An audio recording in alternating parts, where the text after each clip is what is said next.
best of your knowledge under penalty of perjury? I do.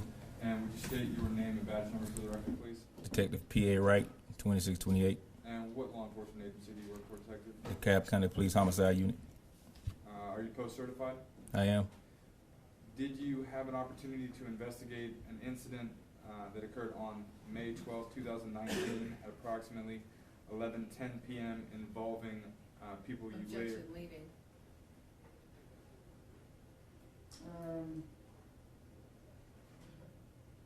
That generally is not a leading question in our court, but if you want to just rephrase, Yes, sir. overrule the objection, you're just asking him about the date that's on the warrant. Go ahead, please. Thank you, Your Honor.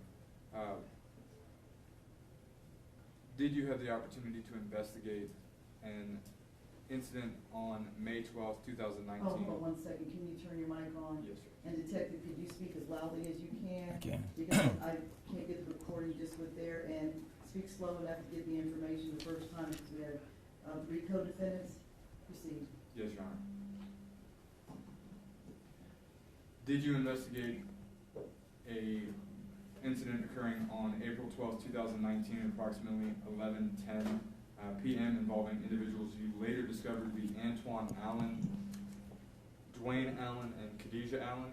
We did. Did that incident occur in DeKalb County? It did. And I'm sorry, officer, I forgot. Are you post-certified? I am. Will you explain to the court what you were able to discover during that investigation?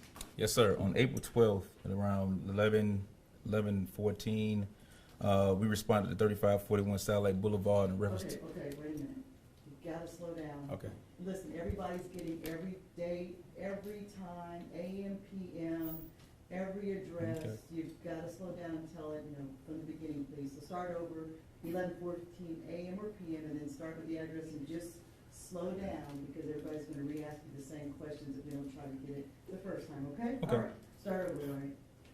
On April 14th of 2019 at 11:14, the DeKalb Homicide Unit and DeKalb officers responded to 3541 Satellite Boulevard in reference to an aggravated assault, person shot call.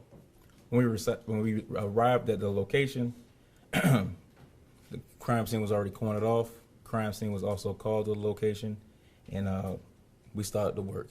Once we started our investigation, we found about 19 to 30 shell casings, AR-15, about 223s.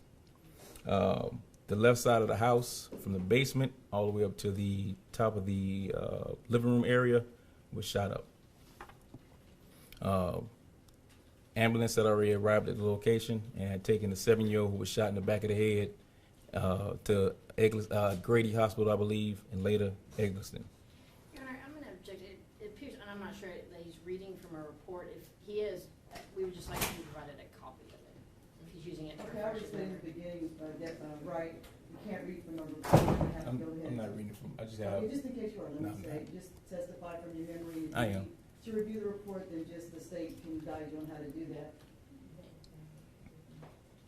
Okay, I'm Your Honor, the sorry. only thing I would ask is if he's using something to refresh his memory, I think we're entitled to a copy of it. That's really what Well, generally my understanding is I can say, he said he's not reading from a report, so if he continues to do so, then yes, we go ahead and make that motion. Go ahead and proceed, please.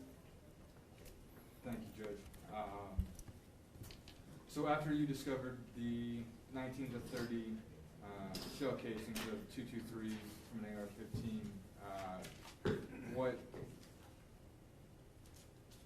what additional discoveries did you make during your investigation? So after we found the 223s at the location, we started talking to witnesses. There were 2 witnesses in the house: a boyfriend and girlfriend, Alexis Douglas, and I believe his name was Rich. I forget his last name. We spoke with him and her. They both gave statements. They saying they were inside of the house. All of a sudden, the house, the bullets started flying through the house, but not on their side. They were on the right side of the house. They ran to the living room area. They saw the Mariasia Thomas. They saw blood pouring from her head. They ran to the back. They carried her to another room in that location where they called the police. Once we, of course, got the location and we got those statements, Patrick Noel also arrived with his mother, Jacqueline Griffith. When they arrived at the location, we interviewed them. They stated that, Patrick Noel stated that on the April 10th of the same year, somebody named Sasha and Kirk, I believe his name was David Kirkland, I believe, and Keadesia Allen all went out to some studio. They all got drunk. They went back to 3541 Satellite Boulevard, where they all laid their hair for the night. At some point the following morning, Keadesia wakes up stating that these guys have robbed her. They took her, they drugged and robbed her, excuse me. They took her money and they took her firearm. After listening to his statement, he also stated that she stated that she was going to get the house flipped. She said that multiple times to him. She also went outside and called the police at that point. We asked him if he had any known enemies. He said no, but he said the only person that had anything that could have anything possibly do with this was Keadesia Thomas. She the only one that made threats to him. Jacqueline Griffith just basically stated that she was at the house at the same time, but there was nothing of investigative purpose with that. The following day, which is April 13th, we spoke. Sergeant Quigley called Keadesia Allen and asked her to come into our office to give a statement. She came into the office. She also agreed for us to basically dump her cell phone. When I say dump her cell phone, get information out of her cell phone. The information we found at a later date was that she did threaten to basically flip the house, which means shoot the house up. She was then later arrested for false statements. She also said that during her statement that she was at her Uncle Wayne's house on the 12th. We decided we were going to talk to Uncle Wayne, which is Dwayne Allen. Dwayne Allen came up. He spoke to Sergeant Quigley. Sergeant Quigley got a statement from him. He lied to he gave a false statement, to Sergeant Quigley. Sergeant Quigley then arrested him for false statements.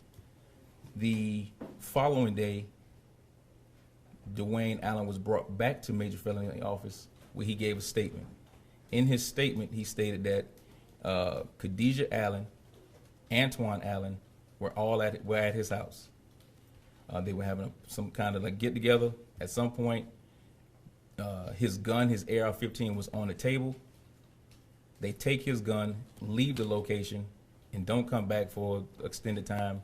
They come back later. He says he was inside of a room, and inside the room that he's with his wife. Then they leave again.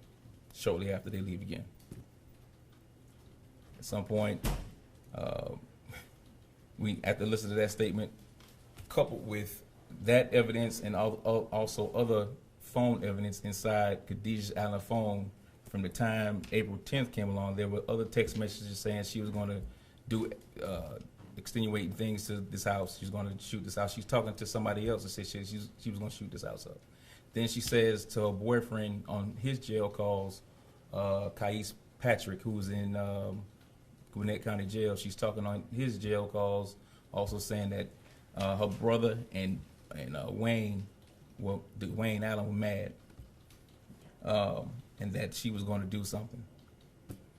At that point, we took out the warrants based on those statements for Keadesia Allen and Antoine Allen. Once Antoine Allen and Keadesia Allen were arrested the following, I guess, a couple of days later, at this point, and I want to backtrack, Miss Mariasia Thomas had already passed. Keadesia Allen, Antoine Allen were brought to our office after they were arrested for murder, felony murder and aggravated assault. They were brought to Keadesia went to DeKalb County Jail and Antoine was brought to our office. He gave a statement to Sergeant Quigley, and the statement he gave was he was at the house with his uncle Wayne, Dwayne Allen. At some point, he says his uncle was losing, rolling dice. His uncle had lost a lot of money, and he left the house. When I say he left the house, Dwayne Allen left the house with his rifle in a book bag. He went and did whatever he did, came back, And he said, I did it for KK, or I do it for KK. By KK, he's talking about Keadesia Allen. He stated that several times. At some point during the interview, we ended it. He was taken back to the jail. We brought him back, I believe, the following day, where he gave us a second statement. The second statement he gave us was he and Dwayne. Who's he this time? When I say he, Antoine Allen and Dwayne Allen left the location after Dwayne Allen lost a bunch of money. They both left the location, which is 316 Hatton Drive, I believe. They left that location and ended up on Satellite Boulevard. Mr. Antoine Allen said he was in the back seat. His uncle was driving, and he said he was going to shoot, but he couldn't shoot anymore. He said he couldn't do it, and then all of a sudden, Dwayne Allen, which is the uncle, pulls out the rifle and shoots into the house 19 to 20 times, or 30 times, excuse me. He said he drove back to the house where Keadesia Allen was waiting, and I assume how the conversation seemed, he told her what happened. She said, "Why'd you get in the car?" She took him home. Days later, Mr. Dwayne Allen had a warrant for his arrest for felony murder and ag assault. He came up, gave a statement. He stated the same thing, that he gave his AR-15 to his niece and nephew, which is Dwayne Allen and Antoine Allen. He gave it to them. He said they left, they came back, he hadn't seen the gun. Now he stated that he called him, of course, the next day to get his gun back, but he didn't know what happened to it. He asked his nephew, he didn't know where it was. His nephew said, he told his nephew that he needed to give him some money for it. He stated, but he did hear the day that Keadesia was drugged and robbed, which was April 10th. They were in the room planning something. He said something to the nature of fucking that nigga up. And by that, he was talking about Patrick Noel. Warrants were taken out on all three for aggravated assault and felony murder.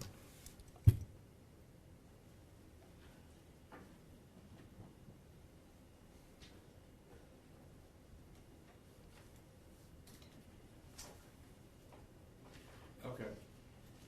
Let's start with the first statement from Keadesia Allen when she came to the office and y'all dumped her cell phone.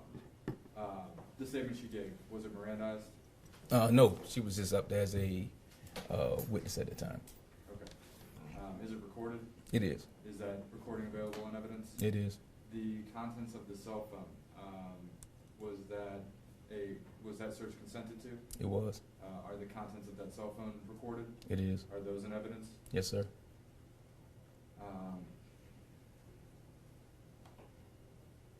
The conversations that you were able to pull from the jail calls between she and her boyfriend, are those recorded? They are. Are those available in evidence? They are. The first statement from Dwayne Allen, I believe, that was prior to the warrants going out for his arrest. Correct. Is that statement recorded? It is. Is that available? Yes, sir. Are these all audio recordings? You have body worn? All audio recorded. Audio recorded. Yes, sir.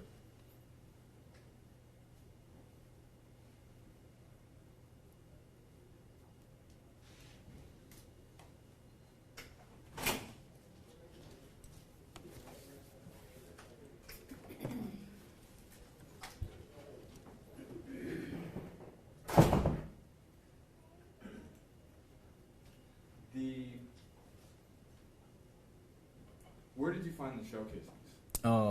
The shell casings may have been 15 to 20 feet from the house, right at the intersection of Satellite Boulevard.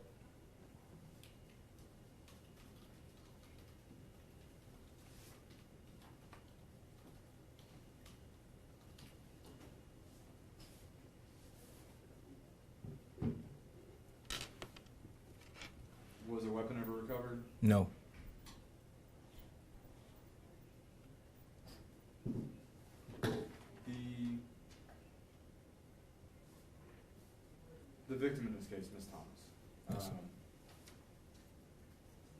You said she was transported to Grady, correct? Correct. What, was she examined at Grady? I believe so. Do you know how long she was at Grady before she passed? I'm not sure the exact how long she was there, but I know they transported over to Eggleston where she passed. Did you have an opportunity to speak with any of the doctors or medical examiners, the doctors that treated her while she was at Grady? No, sir. Did you have an opportunity to review any reports by a medical examiner or anything? No, sir. How do you know that Ms. Thomas passed as a result of the gunshot to her head? The medical examiner's information.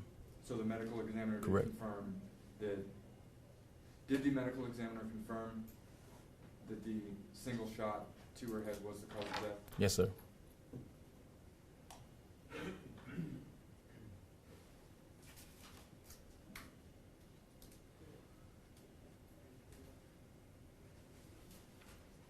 Did you have an opportunity to walk around the house? I did. Are you equipped with body worn? No. Were the uniform officers that responded equipped with body worn? Yes, sir. Do you know who those officers were? It's in the report. I don't have everybody's name. Will that report be made available whenever? Yes, sir. Can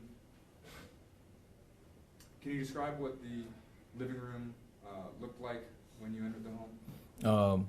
There's an upstairs, so as soon as you go into the location, the living room is on your left-hand side. The other rooms are to your right. And she was laying on a couch in the living room. You can see the defects in the house. The one through the couch, brain matter that was on the actual couch, and you see the other defects inside the roof, the ceiling. And we went downstairs, and you can also see the defects through the window of the left side of the house, and also other defects inside the door, the front door of the house, and in the bedroom, the basement bedroom.